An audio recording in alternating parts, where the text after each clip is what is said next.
ሰላም ጤና ይስጥልኝ። እንዴት ናችሁ? ይህንን መልእክቴን እንግዲህ ለሁሉም እንድታደርሱልኝ እፈልጋለሁ። በዛሬው ኮንሰርት ላይ አልገኝም።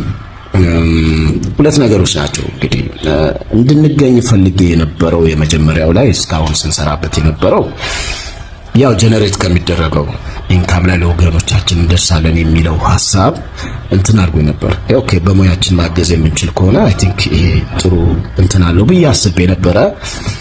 ግን ደግሞ አይ ግዴን ለማዘን ላይ ነን፣ ይሄኛው ይለፍና ከዛ በኋላ ያለውን ብናደርግ ይሻላል የሚለው ደግሞ አመዝኖብኛል። እኔም እንዳንድ ኢትዮጵያዊ ሐዘን ይገባኛል፣ አንደርስታንድ በዛ ውስጥ ነው ያደግኩትኝና ግዴለም ይሄኛው ይለፍ ሳሚ ማን የሚል መልእክቱ ብዙ ስለደረሰኝ ኦኬ እኔ ያንን እቀበላለሁ። ከህዝብ ድምጽ መሆኑ ውጪ መሆኑ በራሱ ስሜት አይሰጥምና እኔ እቀበላለሁ ያንንና የዛሬ ኮንሰርት ላይ አልገኝም።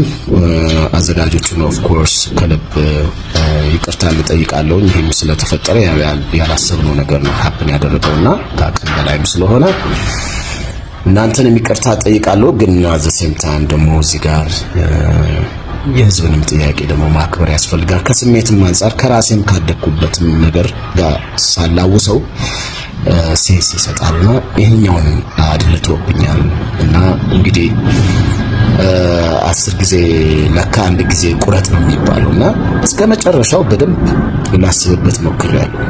እኛ ኮምፎርት ዞን ላይ ሆነን አሁን እንደዚህ ኮንሰርት ይቀር እንትን የምንለው እዛ ጋር ግን ደግሞ የተጎዱ ወገኖች አሉና ሙሉ ሐሳብ ትኩረቱ ወደዛ እንዲሆንና መፍትሄ እንዲመጣ ሀገራችንም ወደ ሰላም፣ ወደ ፍቅር፣ ወደ አንድነት የምትመለስበትን ነገር ደግሞ እዛ ላይ ኮንትሪቢዩት የምናደርግበት ነገር ላይ ፎከስ እንድናደርግ ነው የኔ ምኞትና እንግዲህ በዛ ነው የሚይዘው። ዋላ